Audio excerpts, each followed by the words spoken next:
Captain Elena Vasquez pressed her palm against the cold metal wall of the bridge and felt the ancient ship's heartbeat through her fingertips. The USS Endeavour had been drifting in deep space for over 300 years, carrying the last survivors of Earth's great exodus. What started as humanity's desperate escape from a dying planet had become something else entirely, a journey into legend. The bridge around her hummed with activity that seemed impossible for a ship this old.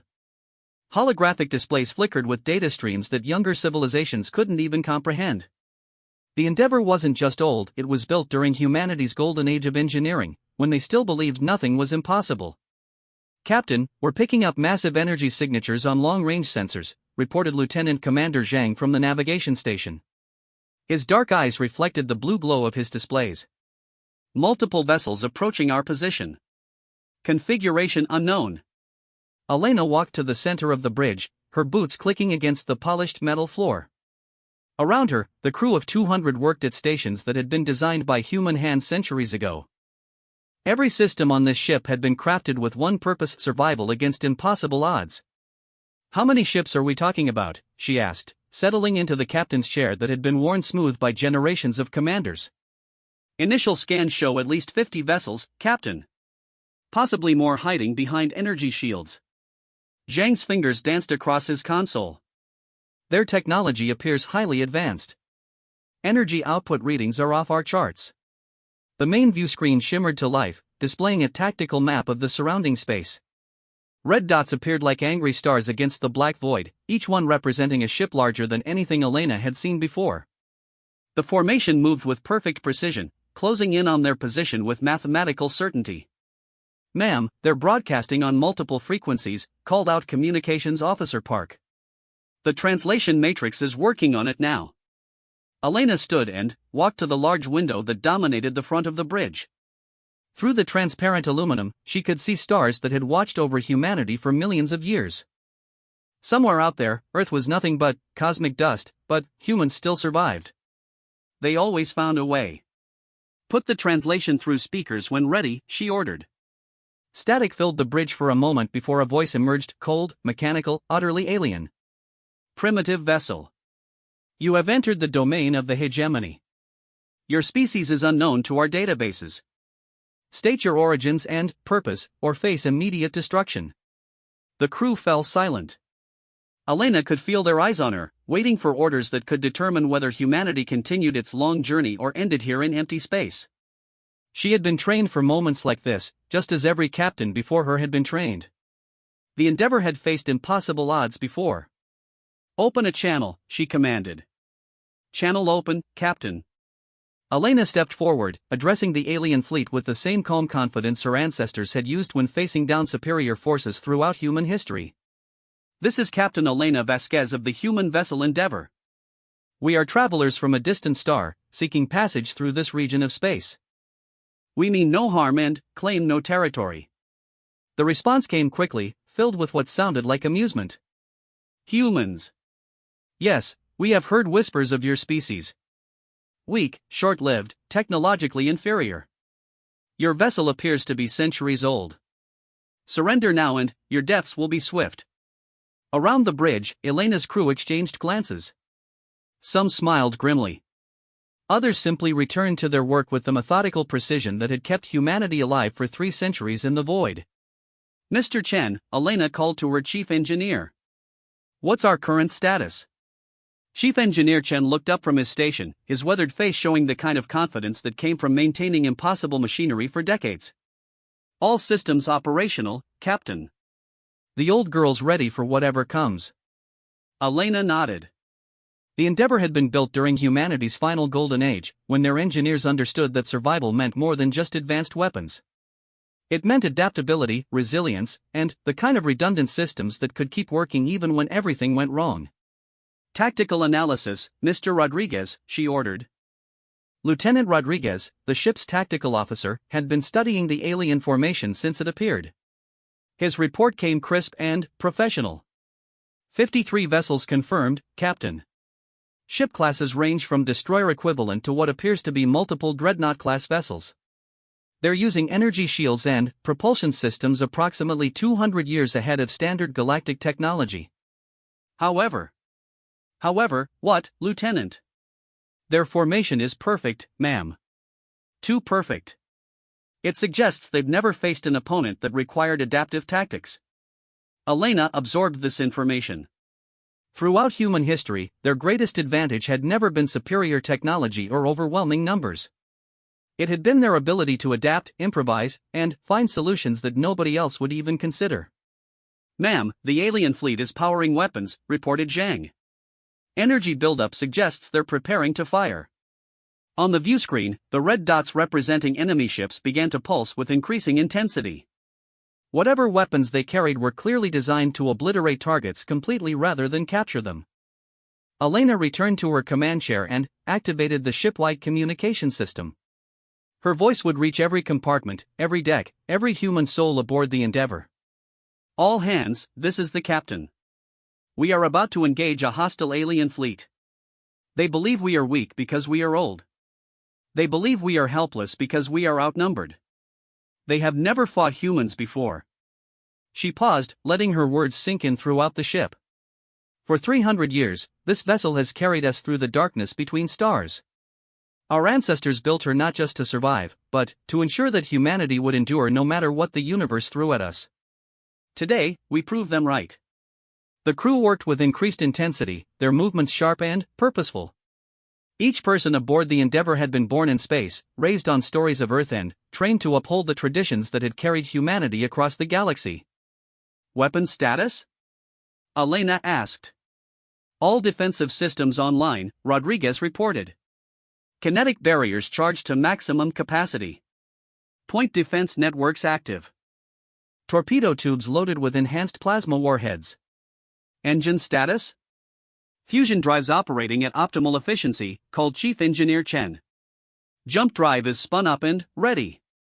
Maneuvering thrusters responsive." Elena smiled. The Endeavour might be old, but every system had been designed by humans who understood that survival meant being ready for anything. The ship wasn't just a vessel, it was a fortress, a weapon, and a home all wrapped into one package that had been tested by centuries of travel through hostile space. "Captain, the aliens are hailing us again," reported Park. "Put them through." The alien voice returned, now carrying a tone of impatience. "You have 30 seconds to surrender, humans. After that, we will demonstrate why the hegemony rules this region of space."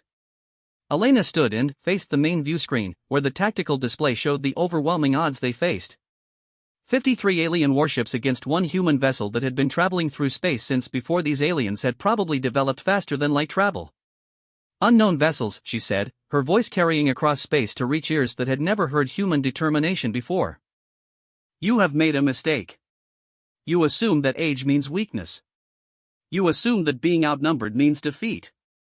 You assume that because you have never faced humans before, you understand what we are capable of."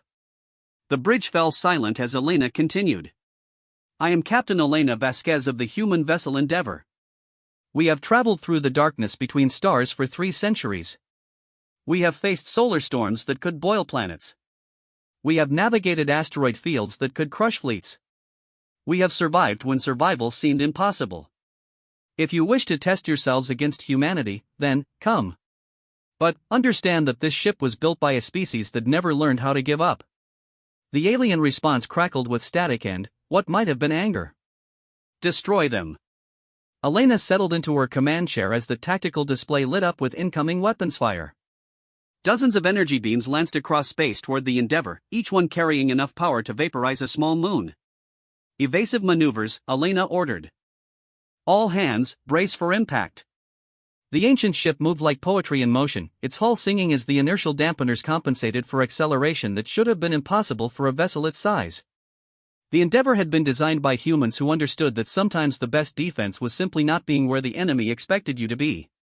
Energy beams passed through space where the ship had been moments before. The aliens had calculated their target's position based on standard physics, but human engineers had never been satisfied with standard anything. "Return fire," Elena commanded. "Show them what 3 centuries of human engineering can do." The Endeavour's weapons systems came online with a sound like thunder being born.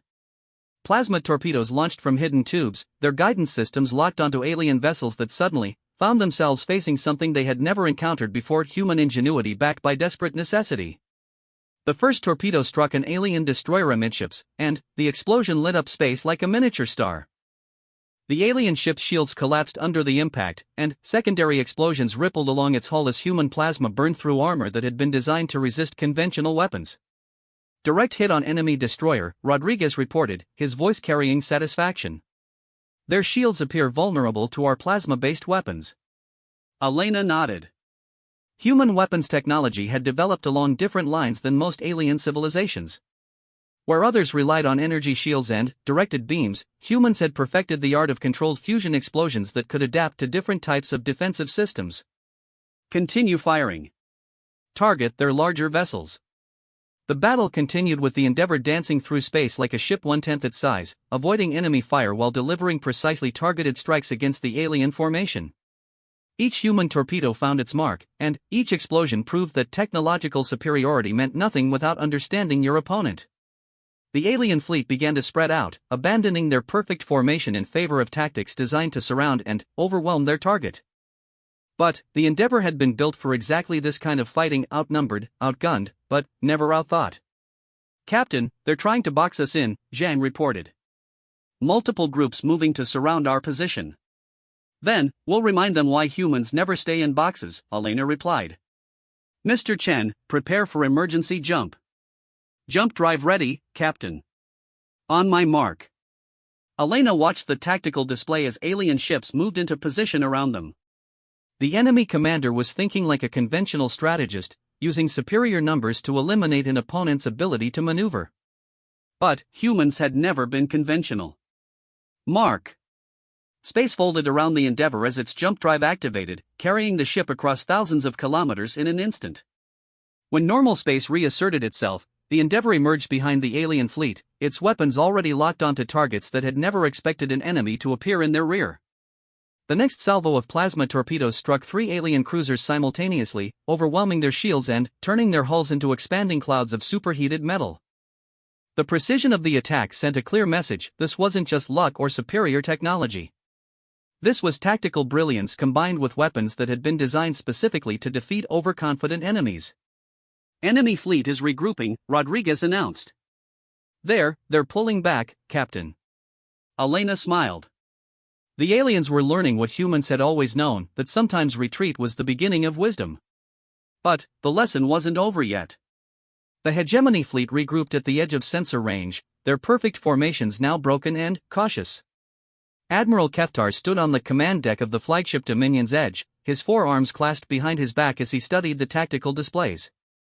The readings made no sense. "Report," he commanded, his voice carrying the authority of someone who had conquered 17 star systems for the hegemony. "The human vessel has destroyed 4 of our ships and damaged 6 others," his tactical officer replied, mandibles clicking with nervous energy.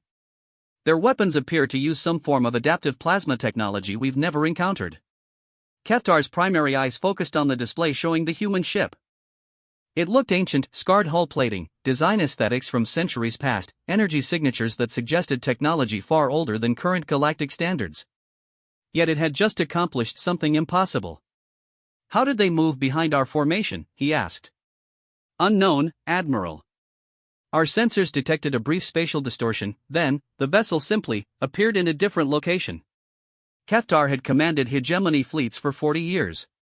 He had fought the crystal beings of Andromeda Prime and the machine intelligence of Sector 7. Nothing in his experience prepared him for an enemy that could disappear and reappear at will while delivering devastating attacks with impossible precision. "Sir," another officer called out, "we're receiving intelligence data from Hegemony Central Command. They have limited information about the human species." "Display it." The main screen filled with fragmentary data, reports from traders, scattered encounters at the galaxy's edge, second-hand accounts from species that claimed to have met humans in passing. The picture that emerged was contradictory and confusing. "According to this data, humans are a young species with primitive technology," Keftar read aloud. "Average lifespan under 100 standard years. No significant colonial presence. Limited to sublight travel in most encounters." He looked at the tactical display again, where the human ship waited like a predator sizing up its prey. "Yet this vessel demonstrates technology superior to our own in several key areas. Either our intelligence is wrong, or we are facing something unprecedented." Meanwhile, aboard the Endeavour, Captain Vasquez studied her own tactical displays with the calm focus that had been drilled into human commanders for generations. The alien fleet had pulled back, but they were clearly regrouping for another attack. This time, they would be prepared for human tactics. "Damage report," she requested. "Minor hits to outer hull plating on decks 7 through 9, Chief Engineer Chen replied. "Shields absorbed most of the impact. All systems nominal." Elena nodded. The Endeavour had been built to take punishment and keep fighting. Human engineering had always favored redundancy over elegance, function over form. Every critical system had backup systems, and those backup systems had backup systems of their own. Communications, any response from other human vessels in the area? "Negative, Captain. We're alone out here." Elena had expected as much. The great human diaspora had scattered humanity's children across the galaxy, each group following their own path among the stars. Some had settled on distant worlds. Others, like the Endeavour, had chosen to remain nomadic, carrying human culture and knowledge wherever the journey led them. "Ma'am," Lieutenant Rodriguez called from his station, "I'm detecting movement in the alien fleet. They're deploying what appears to be some kind of specialized vessels." The main view screen shifted to show the alien formation. Among the standard warships, new contacts appeared, smaller, faster craft that moved with predatory grace through space. "Analysis?" Elena asked. "Based on their energy signatures and movement patterns, I believe they're hunter-killers designed for close combat. Probably equipped with advanced shielding and short-range high-intensity weapons." Elena smiled grimly. The aliens were adapting, trying to counter human advantages with specialized tactics. It showed intelligence and flexibility qualities that would make this fight much more interesting. "Mr. Zhang, plot us a course that takes advantage of the asteroid field at coordinates 77 Alpha." "Asteroid field, Captain?" Zhang's eyebrows rose. "That region contains thousands of rocks, some as large as small moons." "Exactly.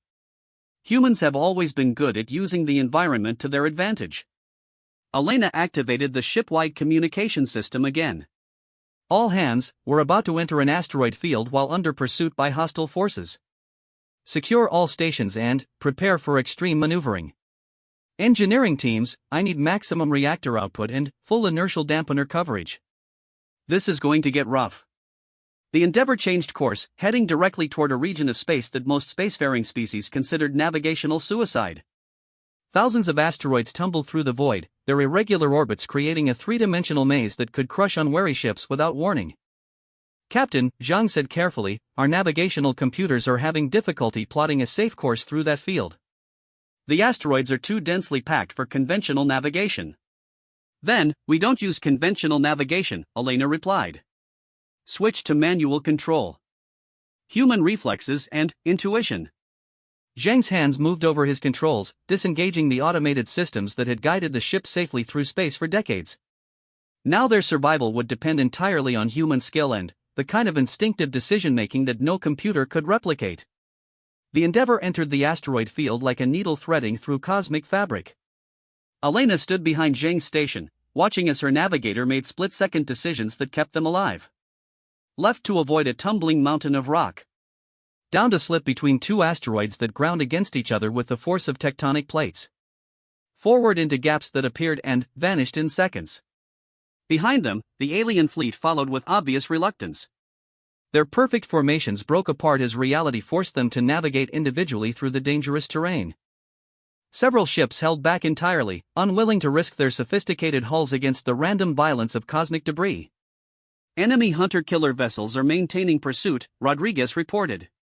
"They appear to be specially designed for this kind of environment." Elena watched the tactical display as sleek alien craft slipped through the asteroid field with impressive agility. Whatever species had built them understood the value of specialized tools for specific jobs. The hunter-killers moved like sharks through the rocky maze, closing in on their target with deadly purpose. Distance to pursuing vessels? 12,000 kilometers and closing. They'll be in weapons range within minutes. Elena studied the asteroid field around them, looking for opportunities that only human creativity could recognize. The rocks tumbled through space according to ancient physics, but their movement created patterns that could be exploited by someone willing to think in 3 dimensions. There, she said, pointing to a cluster of asteroids ahead. Do you see it, Mr. Zhang? Zhang followed her gaze, then smiled as he understood. The rotation pattern. If we time it right. Exactly. Take us through the gap, but wait for my mark. The Endeavour approached a group of massive asteroids that spun around each other in a complex dance. The gaps between them opened and closed in predictable cycles, creating windows of opportunity that lasted only seconds.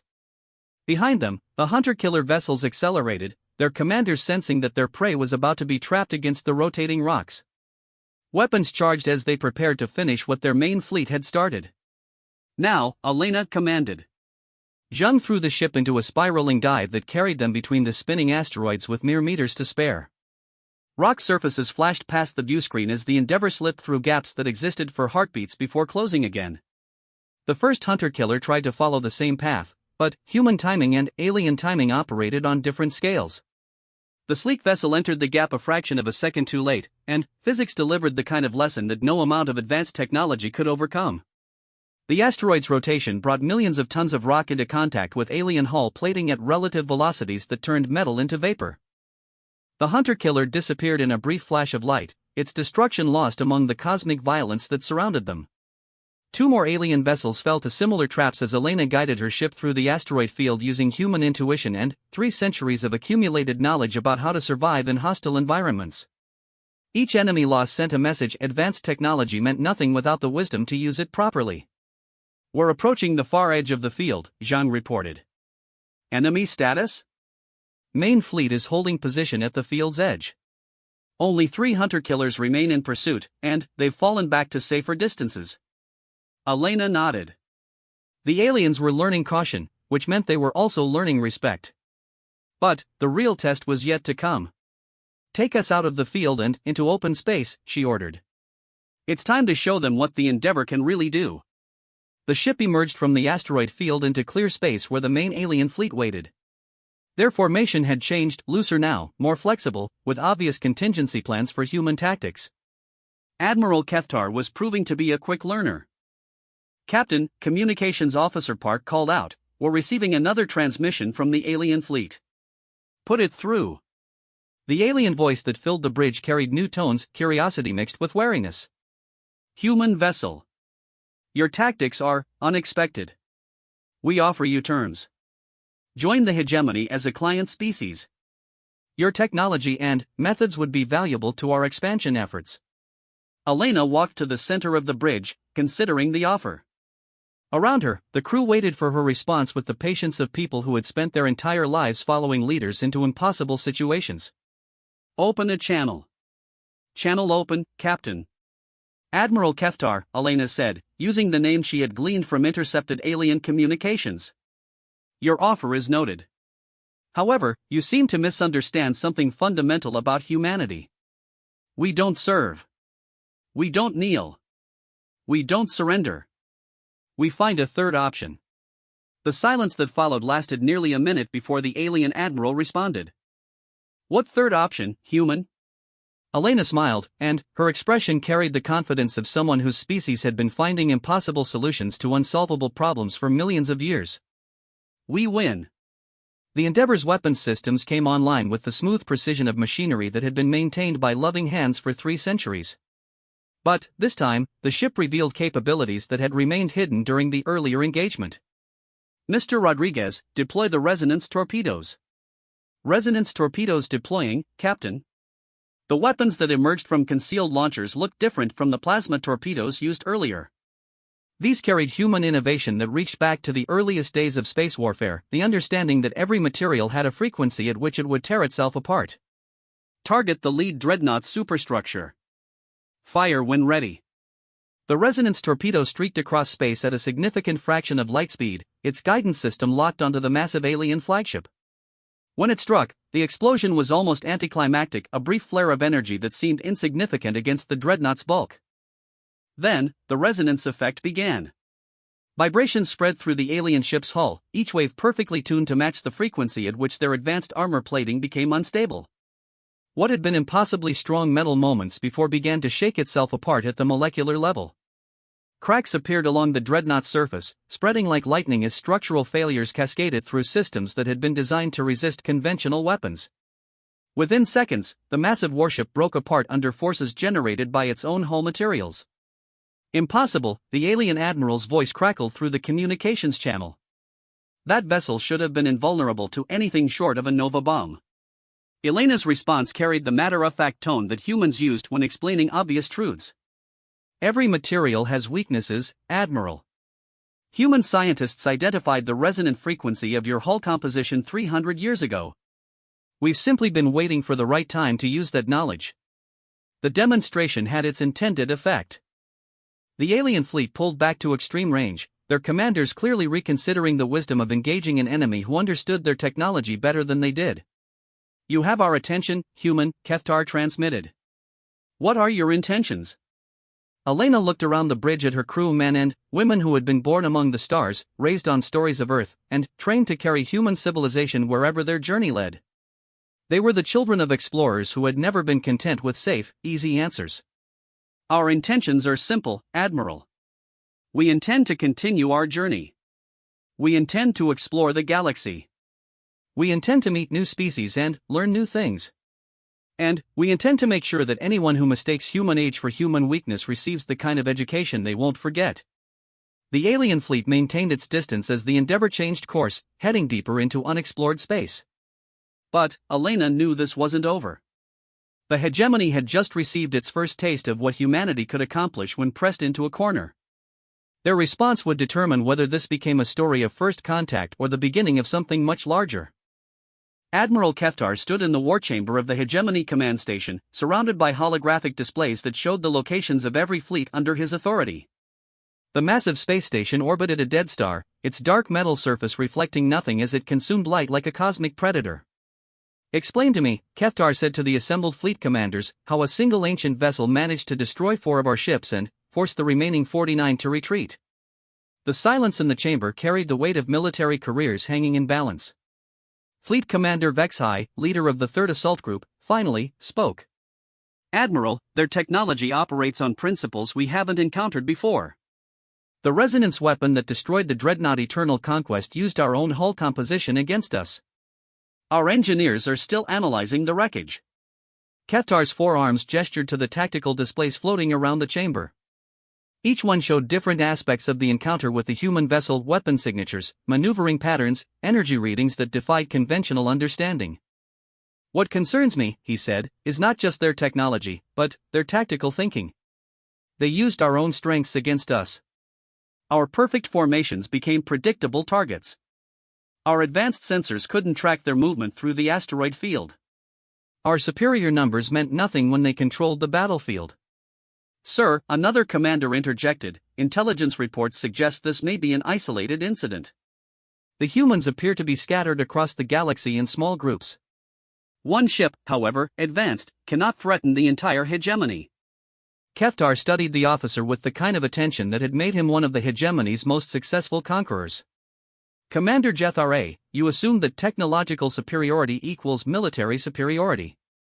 But, consider this: if one ancient human vessel can accomplish what we witnessed, what might a fleet of such ships accomplish? What might an entire human civilization accomplish if it decided we were a threat?" The implications hung in the air like toxic gas. The hegemony had built its empire on the assumption that advanced technology and overwhelming numbers could solve any problem. The encounter with the Endeavour suggested that assumption might be dangerously flawed. "Admiral," Vexhai said carefully, "what are your orders?" Keftar activated a galaxy-wide communication system that connected every hegemony facility, ship, and outpost across 17 conquered star systems.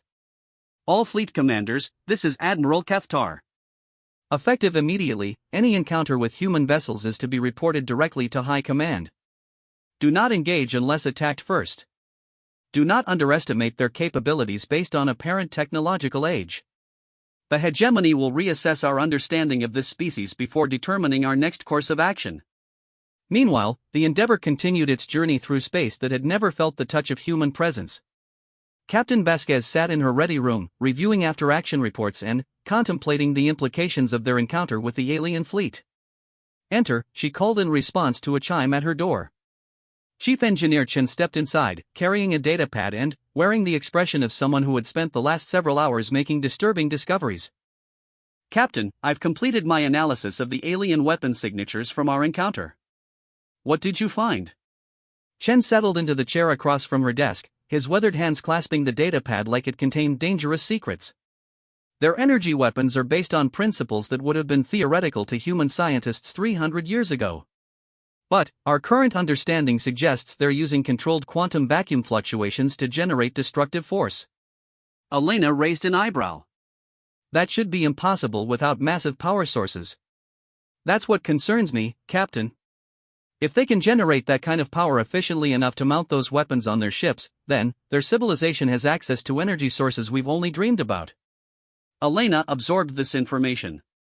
Throughout human history, conflicts had often been decided by whoever could bring the most energy to bear on a problem. If the aliens possessed fundamental advantages in power generation, then humanity's technological cleverness might not be enough. Any other observations? Their ship construction suggests they've mastered materials science in ways we haven't. Those hulls should have been immune to conventional resonance weapons. The fact that our torpedoes work suggests their engineers haven't encountered that particular approach before. Elena nodded. Which means they've been winning battles through brute force rather than innovation. Exactly. They've never needed to develop the kind of adaptive thinking that humans take for granted. A communication signal interrupted their conversation. Elena activated her desk console to find Lieutenant Commander Jean calling from the bridge. Captain, we're approaching the coordinates you specified. Long-range sensors are detecting what appears to be a massive artificial structure. Elena and Chen exchanged glances. The coordinates had been stored in the Endeavour's navigation computer for decades, a destination marked by previous human explorers as investigation required. We'll be right there, Elena replied. The bridge buzzed with controlled excitement as Elena and Chen arrived. The main viewscreen showed an object that defied easy categorization: part space station, part shipyard, part city. It stretched across hundreds of kilometers of space, its surface covered with structures that suggested multiple architectural styles and construction techniques. Analysis? Elena asked. It appears to be abandoned, Jean reported. No energy signatures, no communication signals, no signs of current habitation. However, the construction materials and design elements suggest it was built by multiple species working together. Elena studied the massive structure through the viewscreen. If this was what she thought it was, then the encounter with the hegemony fleet had just become far more significant. Mr. Rodriguez, any signs of weapons or defensive systems? Negative, Captain. The structure appears to be entirely civilian in nature. I'm detecting what might be docking facilities large enough to accommodate vessels much larger than the Endeavour. Take us in. Docking approach, minimum power signatures. I want to know what we're dealing with before we commit ourselves. The Endeavour glided through space toward the massive structure with the caution of explorers entering unknown territory. As they drew closer, details became visible that suggested this wasn't just a space station, it was a monument to cooperation between different species. Captain, Communications Officer Park called out, I'm detecting automated systems coming online as we approach. Something is responding to our presence. Any sign of weapons? No, ma'am. It appears to be welcoming protocols. A section of the structure opened like a flower blooming, revealing a docking bay that had clearly been designed to accommodate vessels from multiple civilizations. Guide lights activated, creating a path that led directly to a berth perfectly sized for the Endeavour. Someone built this place for ships exactly like ours, Elena observed. Ma'am, Park continued, I'm receiving an automated transmission. The translation matrix indicates it's some kind of greeting message. Put it through. A voice filled the bridge, warm, multilingual, carrying tones that suggested it had been recorded by dozens of different species. Welcome, travelers, to Haven Station. This facility was constructed by the Galactic Cooperative as a meeting place for species seeking peaceful interaction and mutual benefit. All beings are welcome here, regardless of origin or allegiance. Please dock and join us in our shared exploration of the universe's possibilities.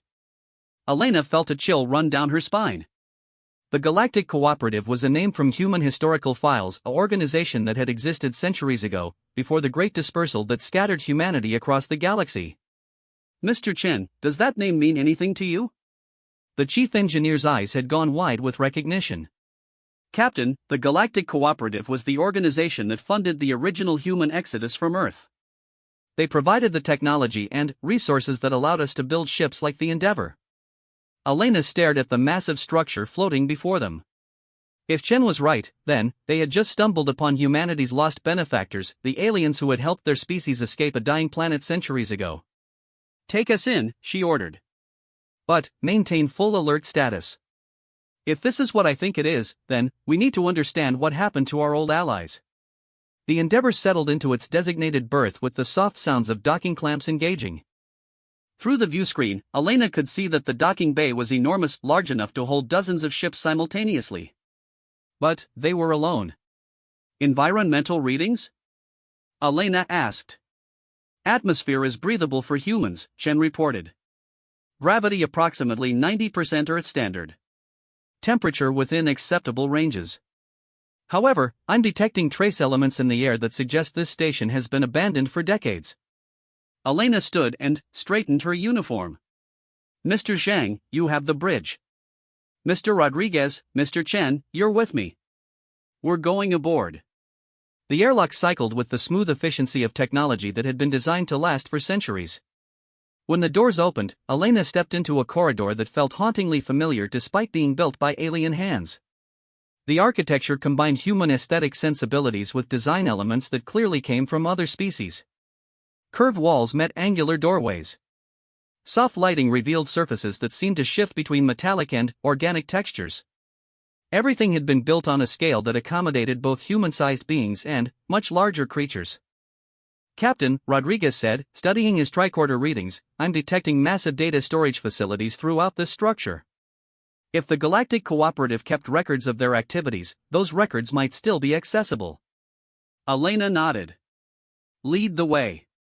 They walked through corridors that whispered with the ghosts of ancient conversations. Display panels along the walls remained dark, but Elena could imagine them filled with information about trade routes, diplomatic protocols, and the kind of peaceful cooperation that the hegemony seemed determined to crush. This way, Rodriguez said, following his scanner toward what appeared to be a central data core. The chamber they entered took Elena's breath away. Walls covered with data storage matrices stretched up into darkness, their surfaces occasionally flickering with the pale light of automated maintenance routines. In the center of the room, a control console waited like an altar to knowledge. Can you access the records? Elena asked Chen. The engineer approached the console with reverent caution. His hands moved over controls that seemed to recognize his touch, lighting up with welcoming displays. The system is responding, he reported. It appears to be designed for multi-species operation. I'm seeing human interface protocols alongside dozens of other formats. Data began flowing across screens around the chamber, telling a story that Elena had never expected to discover. The Galactic Cooperative hadn't just helped humanity escape Earth, they had been helping dozens of species find new homes when aggressive empires threatened their existence. Captain, Chen said, his voice tight with concern, you need to see this. Elena joined him at the console, where historical records painted a picture of galactic politics that chilled her blood. The Galactic Cooperative had been destroyed not by accident or natural disaster, but by systematic conquest. The same empire that had scattered its members across the galaxy had been consuming peaceful civilizations for centuries. The hegemony, Elena read from the displayed records. They've been expanding for over 400 years, absorbing or destroying every cooperative government they encounter. Look at this, Chen pointed to another display. The cooperative knew they were going to lose. These records show they spent their final years helping member species escape to hidden locations throughout the galaxy. Elena studied the data with growing understanding.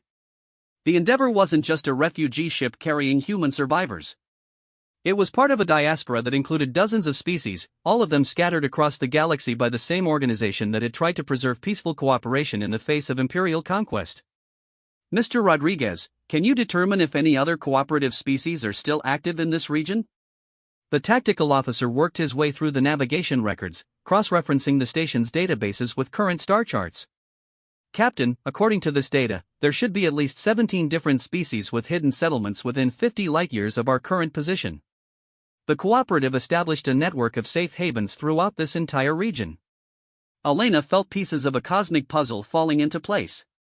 The hegemony's expansion hadn't just brought them into contact with one ancient human vessel. It had brought them to the edge of a region where dozens of species with advanced technology had been hiding for centuries. Can you access the communication protocols used by cooperative species? Chen's fingers danced across the console, calling up files that contained the keys to a galactic community that most of the universe believed extinct. I'm downloading everything, Captain. Communication frequencies, recognition codes, emergency protocols. If any of these species are still out there, we'll be able to contact them. Elena smiled grimly. The hegemony fleet commander who had offered them terms earlier today had no idea what he was really dealing with. The Endeavor wasn't just one isolated human vessel. It was the tip of an iceberg that had been hidden beneath the surface of galactic politics for 4 centuries. Gentlemen, it appears our situation has just become significantly more interesting. She activated her communicator to reach the bridge. Mr. Zhang, prepare for immediate departure. We have some very important communications to send, and I suspect the hegemony is going to be receiving visitors they never expected. As the Endeavor prepared to leave Haven Station, Elena stood on the bridge contemplating the implications of what they had discovered. The ancient network of the Galactic Cooperative still existed, hidden but not destroyed. And, now, for the first time in centuries, someone was going to activate it. The hegemony had made a critical error. They had assumed that scattered meant defeated. They were about to learn the difference between conquest and victory. The transmission array aboard the Endeavor hummed with power as it broadcast messages across frequencies that hadn't carried signals for over 3 centuries. Captain Elena Vasquez stood in the communications center, watching as her crew sent activation codes to hidden settlements throughout the region. Signal strength is optimal, Communications Officer Park reported. The boost from Haven Station's relay network is amplifying our range beyond anything we've achieved before. Elena nodded. The ancient Galactic Cooperative had built their communication network to survive exactly this kind of crisis. Hidden relay stations scattered across dozens of star systems created a web of connectivity that could reach every refugee settlement simultaneously. Any responses yet? Beginning to receive acknowledgements now, Captain. Park's expression showed amazement as data flowed across his screens. 23 stations have confirmed receipt of the activation codes. Signal analysis suggests significant fleet assets at multiple locations. Elena felt a surge of satisfaction. The hegemony commander who had offered them terms 3 days ago had been thinking in terms of one isolated vessel. He was about to discover the true scope of what the Galactic Cooperative had accomplished before their apparent destruction. Captain, Chief Engineer Chen called from his station, I'm detecting incoming vessels at the edge of our sensor range. Multiple contacts, various configurations. Someone's responding to our call. The main view screen shifted to show the tactical display as contacts began appearing throughout the surrounding space. Each new arrival represented a different species, a different ship design, a different group of survivors who had been waiting centuries for this moment.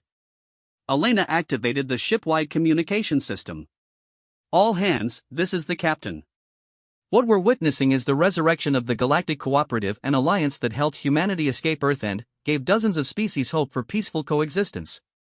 The vessels arriving in our vicinity represent the children of those refugees, and, together we're about to remind the galaxy that conquest and cooperation are not the same thing. The first ship to achieve visual resolution on their screens took Elena's breath away. The vessel stretched nearly 2 kilometers from bow to stern, its hull covered with geometric patterns that seemed to shift and flow like living art. Crystalline structures along its surface caught starlight and transformed it into patterns of beauty that no human artist could have imagined.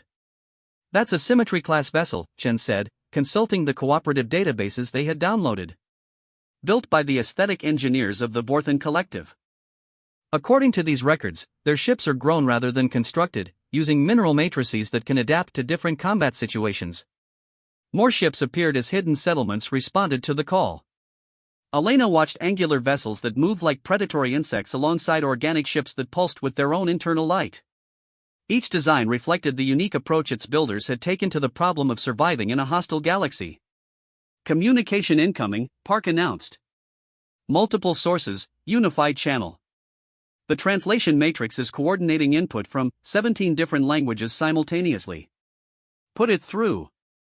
The voice that filled the bridge was a harmonic blend of different vocal structures, creating a sound like a cosmic choir singing in perfect unity. Human vessel Endeavour, this is the coordinated response fleet of the Galactic Cooperative Remnant. We acknowledge activation of Protocol 7 and confirm readiness for collective action. It has been 412 standard years since the last activation. We are pleased that humanity endures among the stars. Elena stepped forward to address the assembled fleet that now numbered over 60 vessels of various sizes and capabilities. Cooperative vessels, this is Captain Elena Vasquez of the human ship Endeavour. 3 days ago, we encountered a hegemony fleet that claimed dominion over this region of space. They offered us terms of surrender and threatened destruction when we refused. I believe it's time they learned that the Galactic Cooperative is far from extinct. The response came in a harmony of voices that represented dozens of species united in common purpose. Captain Vasquez, we have monitored hegemony expansion for centuries while maintaining necessary concealment. Their aggression has now triggered protocols established by our founders.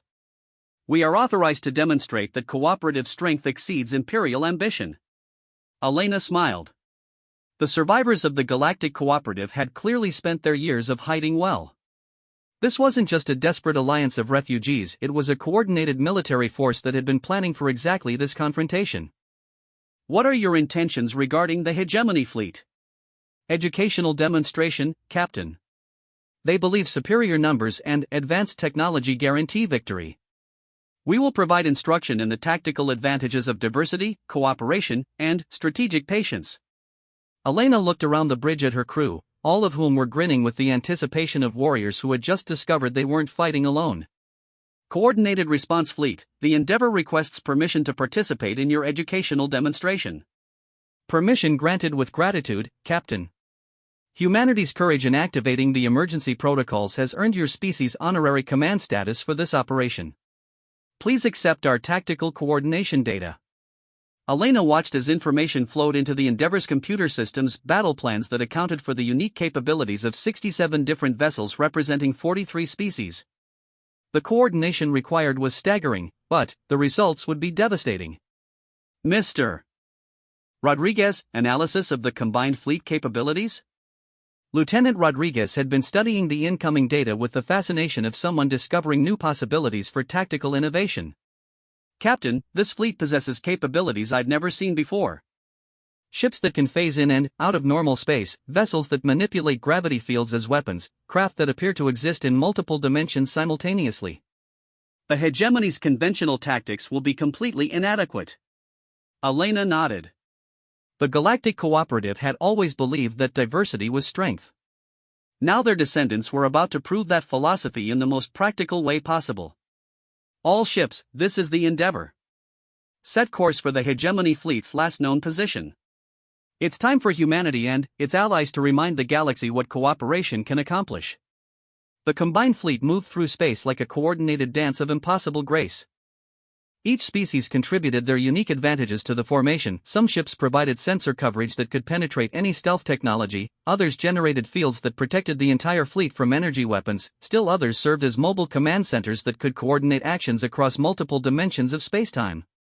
Admiral Keftar stood on the bridge of his flagship, studying sensor readings that made no sense according to everything he understood about galactic politics. How many vessels? He asked his tactical officer. 67 confirmed contacts, Admiral. Ship configurations unknown. Energy signatures indicate technology levels comparable to or exceeding our own. Keftar's forearms gestured at the displays surrounding him. Each screen showed different aspects of the approaching fleet, and none of it matched hegemony intelligence about the capabilities of local species. Where did they come from? Our surveys of this region showed only primitive settlements and empty space. Unknown, Admiral. They appeared simultaneously across multiple star systems, suggesting a coordinated response to some kind of signal. Keftar studied the tactical situation with the growing realization that his understanding of galactic politics was fundamentally flawed. The hegemony had built its empire by conquering species one at a time, preventing them from forming effective alliances. But this fleet suggested that such alliances already existed in hidden form. "Sir," his communications officer called out, "we're receiving a transmission from the approaching fleet." "Display it." The main screen filled with an image that challenged every assumption Keftar had made about inferior species. The being addressing him appeared to be human, but she stood before a background that showed dozens of different species working together in perfect harmony. Admiral Keftar, the human said, I am Captain Elena Vasquez, speaking on behalf of the Galactic Cooperative Remnant. 3 days ago, you encountered our vessel and offered terms of surrender. We have discussed your offer with our allies and reached a unanimous decision. Keftar waited for the response that would determine whether this ended in negotiation or warfare. We decline. The transmission continued as other beings stepped into view behind the human captain, creatures of crystal and light, beings that seemed to exist partially outside normal space, entities whose very presence challenged hegemony assumptions about biological possibilities. Furthermore, Captain Vasquez said, we have decided to make you a counteroffer. The Galactic Cooperative has monitored hegemony expansion for 4 centuries. Your empire has consumed peaceful civilizations and destroyed cooperative governments throughout this galaxy. This ends today. Keftar felt a chill that had nothing to do with the temperature aboard his ship. The confidence in the human's voice carried the authority of someone who held all the tactical advantages. What are your terms? He asked. Withdrawal from all systems conquered within the past 50 years. Reparations to surviving populations displaced by hegemony aggression. Recognition of the Galactic Cooperative's authority to protect peaceful species throughout this region. Keftar looked around his bridge at officers who had spent their entire careers believing that the hegemony was the dominant force in the galaxy. The fleet approaching them represented a fundamental challenge to that belief. And if we refuse your terms? The human captain's smile carried the kind of confidence that came from holding superior cards in a cosmic poker game. Then, you'll receive the same educational demonstration we provide to all species who mistake conquest for strength. Keftar studied the tactical displays again, looking for some advantage that might tip the balance in the hegemony's favor. His fleet numbered 49 vessels, all equipped with the most advanced weapons technology the Empire could provide. But, the approaching force included ship designs that operated on principles his engineers couldn't even identify. Admiral, his tactical officer called out, the approaching fleet is taking attack formations. Whatever they're planning to do, they're ready to begin. Keftar made the kind of command decision that would either save his fleet or destroy his career. All ships, prepare for withdrawal to minimum safe distance. Do not fire unless fired upon. Sir, his second-in-command asked. We're retreating from an inferior force? Keftar gestured to the tactical display showing 67 vessels approaching in perfect coordination, their technology demonstrating capabilities that challenged hegemony assumptions about what was possible. Look at those formations, he said. Look at their coordination. Look at their technology signatures. That is not an inferior force. That is an alliance that has been preparing for this confrontation for centuries. The hegemony fleet pulled back to long-range positions as the Galactic Cooperative ships established a defensive perimeter around the region. It wasn't a retreat, exactly, but it was an acknowledgement that the balance of power had shifted dramatically. Admiral, his communications officer reported, were receiving new intelligence from Hegemony Central Command. Emergency analysis of historical records suggests that the Galactic Cooperative was never completely destroyed. Significant populations escaped the initial conquest and established hidden settlements throughout unexplored regions. Keftar absorbed this information with the sick realization that the hegemony's greatest victory might have been its greatest strategic error. By scattering the cooperative rather than destroying it completely, they had created a hidden network of allies who had spent centuries preparing for exactly this moment. Sir, what are your orders? Keftar looked at the tactical display one more time, studying the formation of ships that represented 43 different species united in common cause. The hegemony had always succeeded by dividing their enemies and conquering them separately. But these species had never been divided.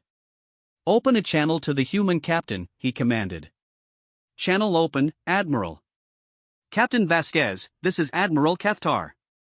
The hegemony acknowledges that our understanding of galactic politics requires revision. We request formal negotiations to establish new protocols for interaction between our civilizations. The response came after a pause that lasted exactly long enough to make Keftar understand that he was no longer the one setting the terms. Admiral, the Galactic Cooperative is always willing to engage in peaceful dialogue. However, any negotiations must begin with concrete steps toward addressing the harm your empire has caused to peaceful species throughout this galaxy. Keftar looked around his bridge at officers who were learning the same lesson he was, that conquest and cooperation were indeed different things, and that sometimes the conquered found ways to become the teachers. We understand, Captain.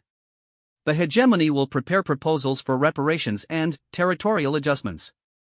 We appear to have underestimated the resilience of cooperative civilizations. Elena Vasquez stood on the bridge of the Endeavour, surrounded by the harmonious voices of dozens of species united in common purpose. Through the viewscreen, she could see the hegemony fleet maintaining respectful distance while their commanders grappled with new political realities. All cooperative vessels, she announced, this is Captain Vasquez. Today we have demonstrated that the principles our founders died defending are very much alive. The galaxy is large enough for both conquest and cooperation, but, from this day forward, the conquerors will remember that they are not alone among the stars. The ancient human vessel that had started this confrontation as an isolated refugee ship now served as flagship for a fleet that spanned dozens of species and represented the resurrection of galactic civilization's most hopeful experiment. The Endeavour had proven that humanity was indeed unstoppable, not because they couldn't be defeated, but because they never stopped finding allies among the stars.